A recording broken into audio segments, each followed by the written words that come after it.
오늘 말씀은 열왕기하 12장 말씀이 되겠습니다. 여러분, 요아스 왕 하면은 남쪽 유다 임금님인가요? 아니면 북쪽 이스라엘의 임금님인가요? 잘 아시는 대로 남쪽 유다 왕이 되겠습니다. 요아스는 가장 어린 나이에 왕으로 올랐는데요. 여러분들이 잘 아시는 대로 그 할머니 이 아달랴가 손자들을 다 학살할 때에 하나님께서 그를 살리셔서 성전에서 자라게 하시고 7세가 되어서 남쪽 유다 왕으로 오르게 되는데요. 1절 말씀에 가면은 이 요아스가 40년 동안 예루살렘을 다스렸다, 남쪽 유다 나라를 다스렸다, 그렇게 되어 있습니다. 이 요아스 임금님에 대해서 요아스가 왕이 된 지 23년까지는 하나님 앞에 정직하게 잘 행하였습니다. 그러나 23년이 지나고 나서 17년 동안은 하나님 앞에 역시 범죄한 왕이 되었습니다. 그래서 오늘 이 요아스를 중심으로 영적 홀로서기, 이런 제목으로 하나님의 말씀으로 은혜를 받을까 합니다.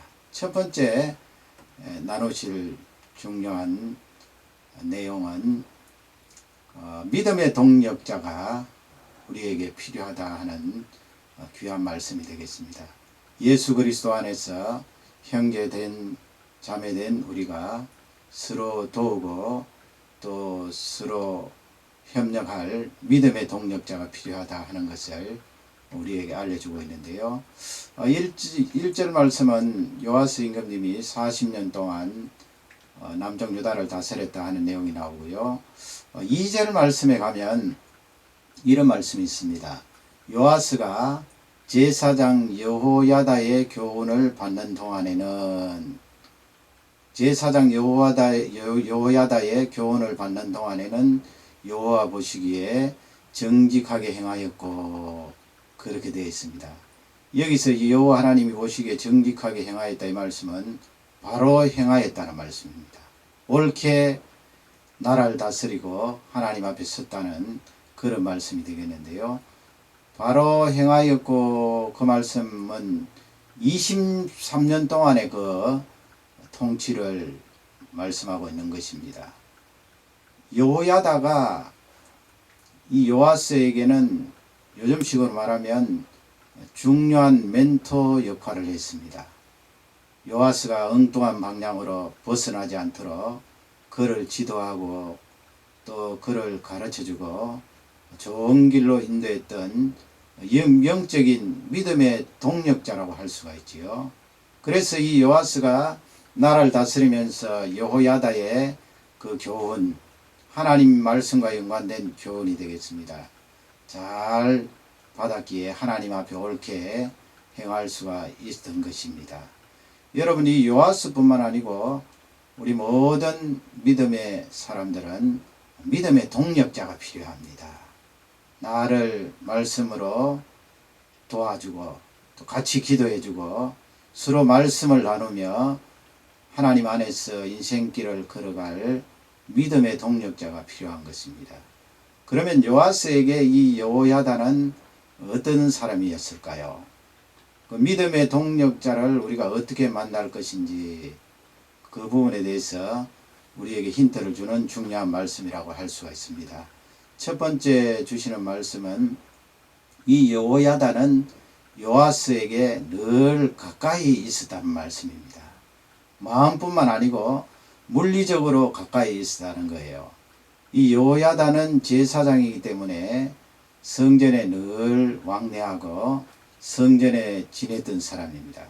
잘 아시는 대로 예루살렘 성전과 왕궁은 가까이 있었습니다. 물리적으로 가까이 있었습니다. 그리고 여호야다의 마음은 어린 왕 요아스에게 늘 가까이 있었던 것을 알 수가 있는데요. 우리가 믿음의 동력자를 만나고 하나님 믿음의 동력자를 저에게 붙여주십시오 기도할 때 멀리 있는 사람을 굳이 선택하고 기도할 필요가 없습니다. 여러분, 아무리 요즘 교통이 발달되고 또 통신수단이 좋다 해도 물리적으로 멀리 있으면 사실상 그 영향을 받기란 쉽지가 않거든요. 예를 들면 우리가 캐나다에 사는데 캐나다에 사는 우리가 저 멀리 있는 한국에서 믿음의 동력자를 구하기란 그렇게 용이하지 않을 것입니다.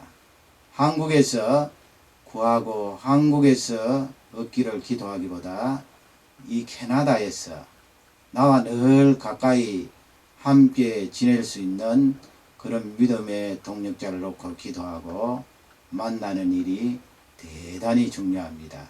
아프리카에 멀리 가 있는 사람, 당신이 나의 믿음의 동력자입니다. 늘 말씀으로 나누고 말씀으로 지도해 주십시오. 기도해 주십시오. 할 수도 있겠습니다만은 워낙 멀리 떨어져 있기 때문에 나에게 미치는 그 영향력은 적을 수가 있는 것입니다. 그러므로 여호야다가 요아스에게 영향을 미치듯이 내가 믿음의 동력자를 구하고 또 나 역시도 상대방에게 믿음의 동력자가 될 때 물리적으로 가까이 있다는 것이 대단히 중요합니다. 그래서 여러분, 내가 자주 만나는 이 교회 안에서 믿음의 동력자를 구하고 기도하는 일이 대단히 중요합니다. 두 번째 알려주시는 말씀은 믿음의 동력자는 진심으로 나를 위해 주는 사람이어야 합니다. 손해와 이익을 가리지 않고 나를 사랑하며 나를 위해 주는 사람이 믿음의 동력자인 것입니다. 이 여호야다는 다른 어떤 손익 계산이 없었습니다. 그의 마음속에는 여호와 하나님께서 다윗에게 말씀하셨던 그 언약을 늘 생각하면서 이 요아스를 보호해주고 그의 생명을 보존했던 것입니다. 여호야다는 손의 이익을 가리지 않고 이 요아스에게 옳은 길로 인도하고 하나님의 말씀으로 그를 이끌었던 것을 잘 알 수가 있습니다. 그 순수한 여호야다의 신앙과 믿음의 동력자로서의 그 사역을 감당할 때에 하나님께서 요아스에게 좋은 영향을 미칠 수 있도록 은혜를 다해 주신 줄 확신합니다. 여러분, 기도할 때에 하나님, 나의 믿음의 동력자는 진심으로 나를 위해 주고 손의 이익을 따지지 않고 나를 생각하며 기도해 주는 그런 사람으로 붙여주옵소서 기도해야 될 것입니다. 마지막 세 번째로 이 여호야다는 믿음의 말을 한 사람입니다. 믿음의 말을 한다는 것이 얼마나 중요합니까?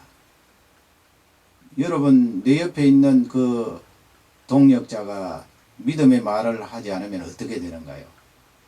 나에게 말은 해주는데 부정적인 말을 합니다. 안 된다고 말합니다. 망한다고 말합니다. 그렇게 되면 나는 어떻게 되는 것입니까?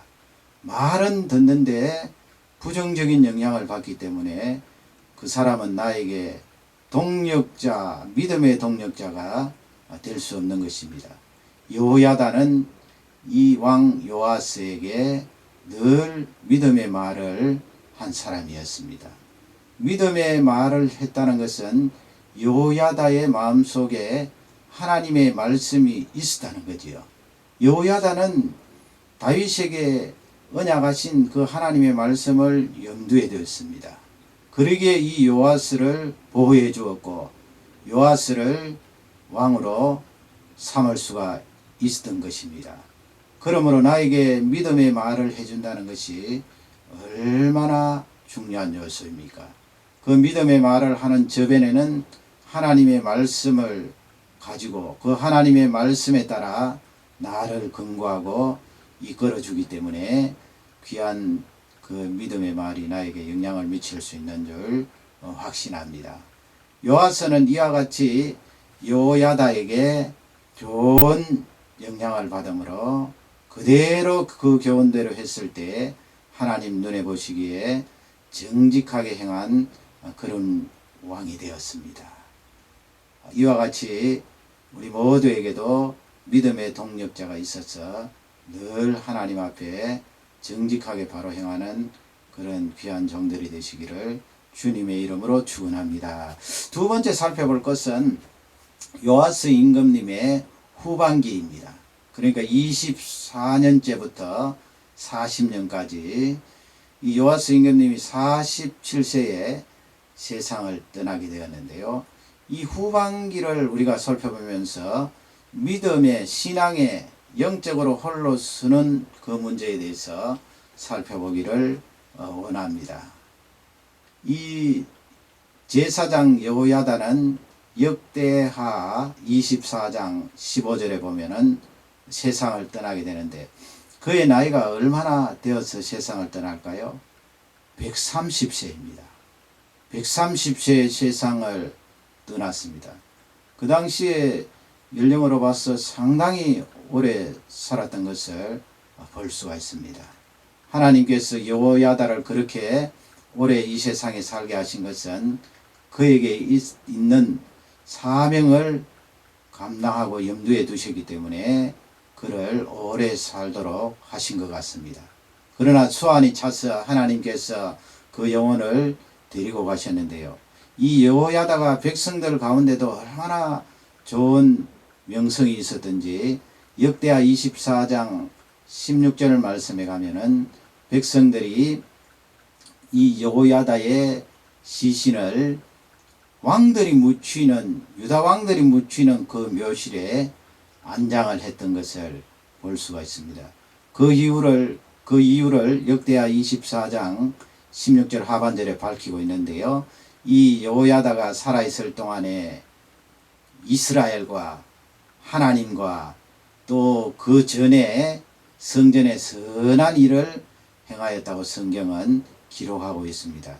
그러기에 여호야다의 그 하나님을 받드는 경건한 선행을 보고 이 유다 백성들이 왕들이 묻히는 그 묘실에 여호야다를 안장을 했습니다. 17절 말씀, 역대하 24장 17절 말씀에 보면은 여호야다가 세상을 떠나고 나서 그 유다 나라의 방백들이 요아스 임금님을 찾아왔습니다. 그 말씀에 보면 그들이 요아스에게 절을 했다고 되어 있는데요. 그 다음에 말씀에 보면은 그들의 말을 요아스가 들었다고 그렇게 되어 있는데 무슨 말을 들었는가 하면 역대하 24장 18절 말씀에 보면 요아스가 그들의 말을 듣고 이 유다 나라에 아세라 목상을 세웠습니다. 하나님이 싫어하시고 가정이 여기시는 아세라 목상을 세우고 또 다른 우상들을 세웠습니다. 그 죄로 인하여 하나님의 진노가 이 유다 나라에 임하였다고 성경은 기록하고 있습니다.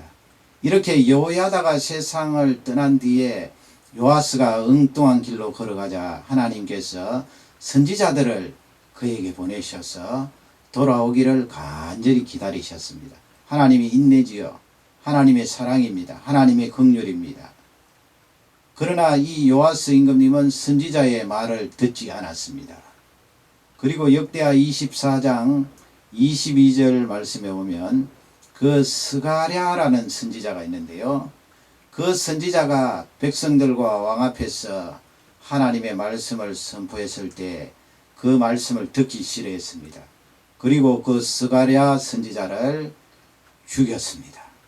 여러분, 그 스가랴 선지자가 누구일까요?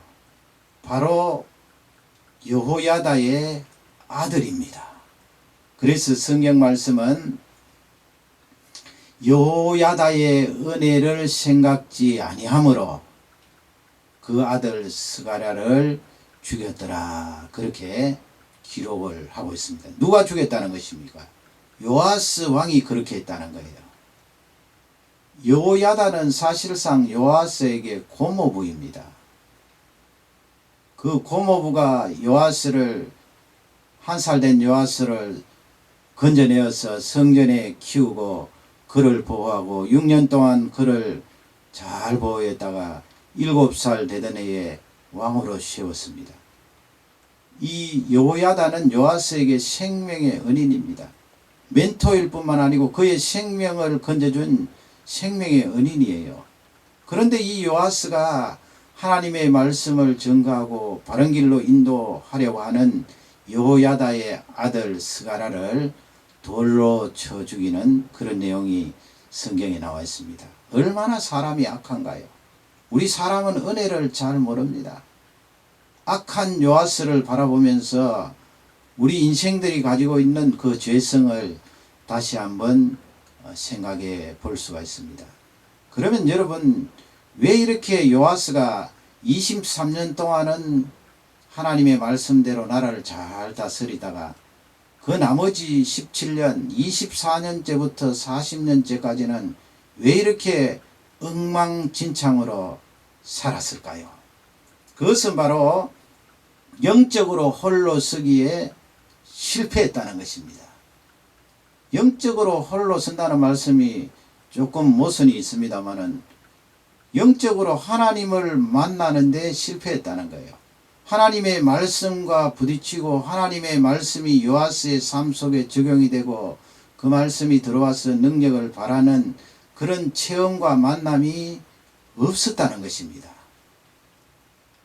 우리는 구약 성경 사무엘 상을 보면서 사무엘 선지자, 사무엘 제사장, 사무엘 사사에 대해서 너무나 잘 알고 있습니다. 이 사무엘과 요아스는 어린 시절이 비슷한 점이 있는 것입니다. 한나가 간절히 기도하여서 사무엘을 얻었을 때에 그녀가 아들을 하나님 앞에 바치겠다고 서원을 하고 저절 떼자마자 실로에 있는 성막에다가 드렸습니다. 그 어린 사무엘이 어머니와 떨어져서 제사장 밑에서 교육을 받고 성막에서 예배를 드렸던 것입니다. 이 요아스는 어린 시절이 어떠했습니까? 그 할머니가 손자들을 학살하는 바람에 이 고모가, 요아스의 고모가 요셰바라는 그 고모가 요아스를 건져서, 요셰바는 바로 여호야다의 아내가 되겠습니다.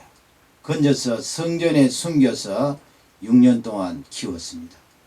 이 요아스도 어린 시절에 하나님 앞에 제사 드리는 것을 다 보았습니다. 말씀 교육도 받았을 것입니다. 거기서 기도하는 것도 보았을 것입니다. 사무엘이나 요아스가 그 어린 시절은 비슷하게 성장한 거예요. 그러나 차이점이 있다면 영적 홀로 서기에 있어서는 사무엘과 요아스는 차이가 있다는 것입니다. 엄연한 차이가 있다는 거예요. 이 요아스는 7세 때 왕이 되었습니다.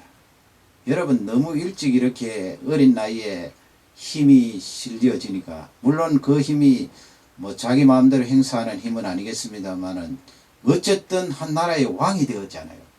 어릴 시절에 이렇게 크게 성장을 하고 큰 힘이 실려지니까 정작 하나님의 말씀과 부딪히고 하나님을 만나는 그 일에 대해서는 등한시 될 수가 있고요. 자기가 힘이 있는데 하나님을 찾겠습니까? 그러니 이 요아스에게는 너무 어린 나이에 왕이 되었다는 것이 큰 단점이었습니다. 그러므로 우리 자녀들은 지금 현재 나에게 주어진 이 과정들을 늘 하나님 앞에 감사하게 생각하며 그 과정들을 차근차근 밟아 올라가는 것이 대단히 중요합니다. 내가 어린 나이에 단번에 성공하여 큰 힘을 가지리라, 영웅이 되리라, 그것은 안 되는 말씀입니다. 하나님께서 나에게 주신 시기가 있습니다. 초등학교 때는 초등학교, 중등학교 때는 중등학교, 대학교 때는 대학교, 기술을 배울 때는 기술 배우는 그 시기, 사회에 들어가서 사회생활할 때는 사회생활하는 그 시기, 내가 비즈니스맨이 되어서 사업장을 경영할 그때는 그때의 시기가 있는 것입니다. 그런 과정들이 어렵고 힘들다고 해서 낙심하거나 불평해서는 안 되는 것입니다. 하나님이 나에게 주신 귀한 과정들입니다. 이 사무엘은 과정을 하나하나 밟아갔던 사람입니다. 단번에 하나님께서 사무엘에게 힘을 실어주시지 않고 차츰차츰 힘을 실어주셔서 사무엘의 명성과 그의 말씀이 온 백성들에게 차츰차츰 영향을 미칠 수 있도록 은혜를 다해 주신 것입니다. 엘리 가문이 멸망에 갈 때 사무엘은 하나의 과정을 밟으면서 점차 성장하고 하나님 앞에 쓰임을 받는 그런 그릇이 되었던 것을 우리는 알 수가 있습니다. 중요한 것은 사무엘은 영적으로 홀로 서기로 했던 사람입니다. 그 애가 어디에 있습니까? 엘리 제사장 가문에는 하나님께서 말씀을 주시지 않았습니다. 엘리 제사장 자체가 하나님의 말씀을 등한시하고 자녀들이 죄를 지을 때 그 죄를 정확하게 정죄하거나 고치지 않고 어물쩡하게 넘어갔습니다. 하나님의 말씀이 약했어요.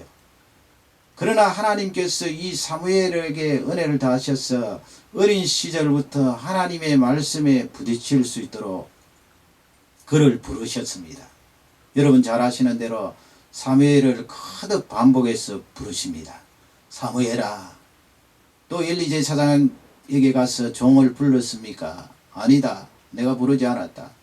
또 돌아가서 누워있는데 사무엘아 하나님 또 부르시고 또 제사장에게 가서 물어봤더니 내가 부르지 않았다. 그래서 나중에는 여러 번 하나님이 부르시고 결국은 주여 주의 종이 여기 있나이다 말씀하옵소서 해서 하나님께서 사무엘에게 말씀을 주셨는데 그 말씀의 핵심은 하나님을 존중히 여기는 사람은 내가 그를 존중히 여기고 나를 경멸하는 자는 하나님께서 그를 경멸하겠다고 멸시하겠다고 그렇게 말씀을 주시면서 엘리 제사장 가문에 멸망을 선고했습니다. 그래서 이 사무엘은 어릴 적부터 하나님의 말씀에 부딪혔습니다. 여러분 하나님의 말씀에 부딪혔다는 것이 무엇인가요? 그것이 바로 하나님 만나는 거예요. 우리가 그 크신 하나님을 뵐 수가 없습니다. 여러분 어떤 분들은 하나님 아버지 하나님 나에게 좀 보여주시면 열심히 신앙생활 하겠습니다 하는데 그 크신 하나님이 나에게 어떻게 보여주실 수가 있나요? 보여주시는 방법은 꿈으로나 아니면 환상 가운데 간접적으로 보여주시는 방법뿐이에요. 그 크신 하나님이 나에게 노출되면은 나는 죽어버리고 마는 것입니다. 그러면 내가 하나님을 만났다 그 말을 할 때는 구체적으로 하나님의 말씀에 부딪혀서 하나님의 살아계심을 체험했다 하는 그 고백인 것입니다. 여러분 하나님의 말씀에 부딪히고 하나님 말씀의 은혜를 받으면 그것이 바로 하나님을 만나는 것입니다. 하나님은 진리 있습니다.